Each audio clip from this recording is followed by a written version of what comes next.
కేంద్రంలో మోదీ 3.0కు సంపూర్ణ మద్దతు ప్రకటించాయి ఎన్డీఏ మిత్రపక్షాలు.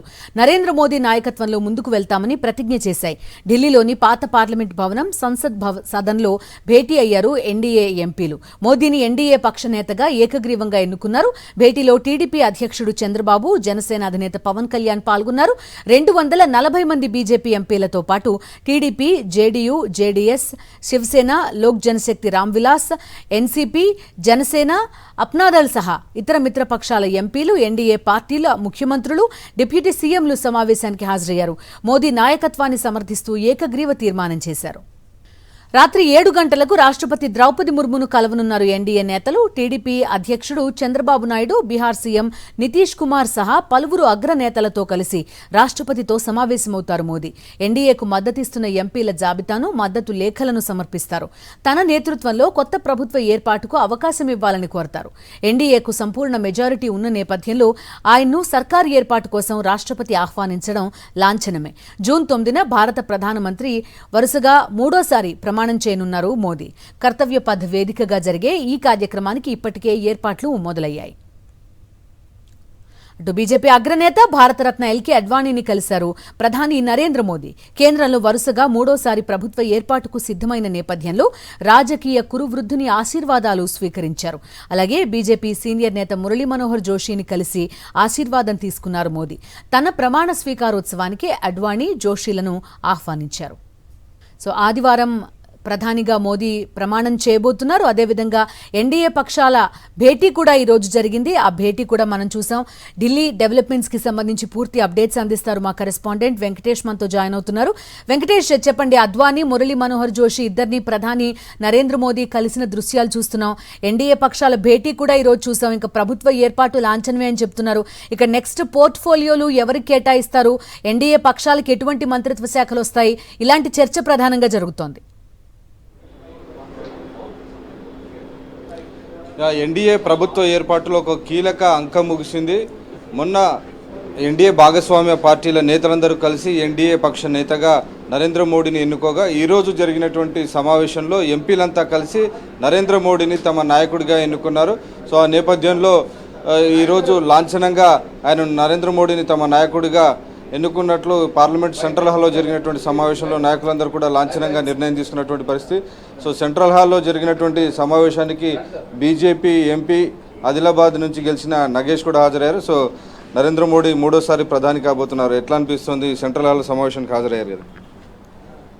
ఈరోజు భారతీయ జనతా పార్టీ సమావేశంలో, పక్ష సమావేశంలో ఎన్డీఏకి సంబంధించినటువంటి భాగస్వాములు ఎవరైతే ఉన్నారో వాళ్ళందరూ కూడా ఈరోజు పూర్తిగా బలపరచడమే కాకుండా చాలా విషయాలు కూడా షేర్ చేసుకోవడం జరిగింది.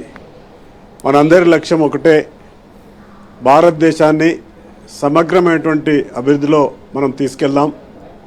అదే మాదిరిగా ఈ భారతదేశం యొక్క ఔన్నత్యాన్ని చాటి చెప్దాం.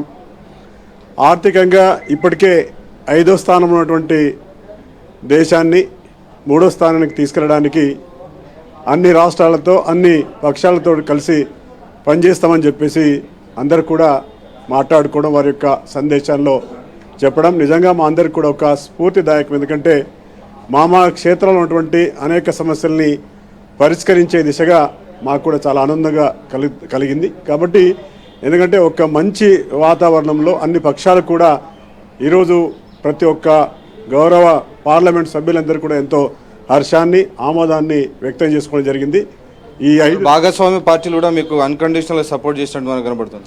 ఎస్, ఎవరు కూడా ఎక్కడ కూడా ఎలాంటి కండిషన్ లేదు. ఎందుకంటే ఈ 5 సంవత్సరాలు మనం అందరం కూడా, ఎందుకంటే మనము ఎన్నికల ముందే మనం భాగస్వాములు నిర్మించుకున్నాం. కాబట్టి మనమంతా కూడా మనంత ఎజెండా అంతా కూడా భారతదేశ అభివృద్ధి, అదే మాదిరిగా ఈ దేశంలో ఉన్నటువంటి పేద వర్గాల వారిని బాగా చూసుకోవడమే మన యొక్క లక్ష్యంగా చేద్దామని చెప్పేసి ఎవరు కూడా ఎక్కడ కూడా కండిషన్స్ లేకుండా చాలా హోల్ హార్టెడ్గా అందరూ ఏదైతే భాగస్వామ్య పక్షమైనటువంటి నాయకులందరూ కూడా వారి యొక్క సందేశం. కానీ కాంగ్రెస్ పార్టీ సరైన సమయం కోసం ఎదురు చూస్తున్నామని చెప్తున్నారు.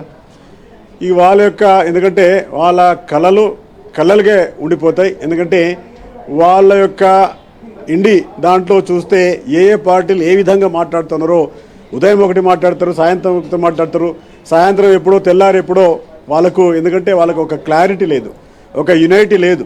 మీరు చూడండి, మన ముందు మరి ఎన్ని అక్కడ ఉన్నటువంటి భాగస్వామ్య పక్షాలు ఎన్ని వాళ్ళతో ఉంటాయో బట్టి సమయమే మరి వాళ్ళకి సమాధానం చెప్తుంది. రెండోసారి ఎంపీగా గెలిచిన నగేష్ మంత్రివర్గంలో బెర్త ఆశిస్తున్నారా? ప్రథమంగా ఎందుకంటే ఆదిలాబాద్ పార్లమెంట్ నియోజకవర్గాన్ని భారతీయ జనతా పార్టీలో పోటీ చేస్తుంటే నేను గెలవాలని చెప్పేసి మాత్రమే నేను, మా గౌరవ శాసనసభ్యులందరూ, అదే మాదిరిగా మా జిల్లా నాయకత్వం అంతా కూడా, భారతీయ జనతా పార్టీ నాయకత్వం అంతా కూడా కష్టపడి పనిచేసి, అదే మాదిరిగా జిల్లా వాసులందరూ కూడా రెండోసారి నాకు ఆశీర్వదించారు. మా యొక్క ఫస్ట్ ప్రయారిటీ పార్లమెంటు సభ్యునిగా గెలవడమే. కానీ ఎందుకంటే ముందు అక్కడ పార్టీ మరి అన్ని రకాలుగా ఆలోచిస్తుంది. మా యొక్క ఫస్ట్ ప్రయారిటీ ఉండింది పార్లమెంట్ సభ్యునిగా గెలవడమే.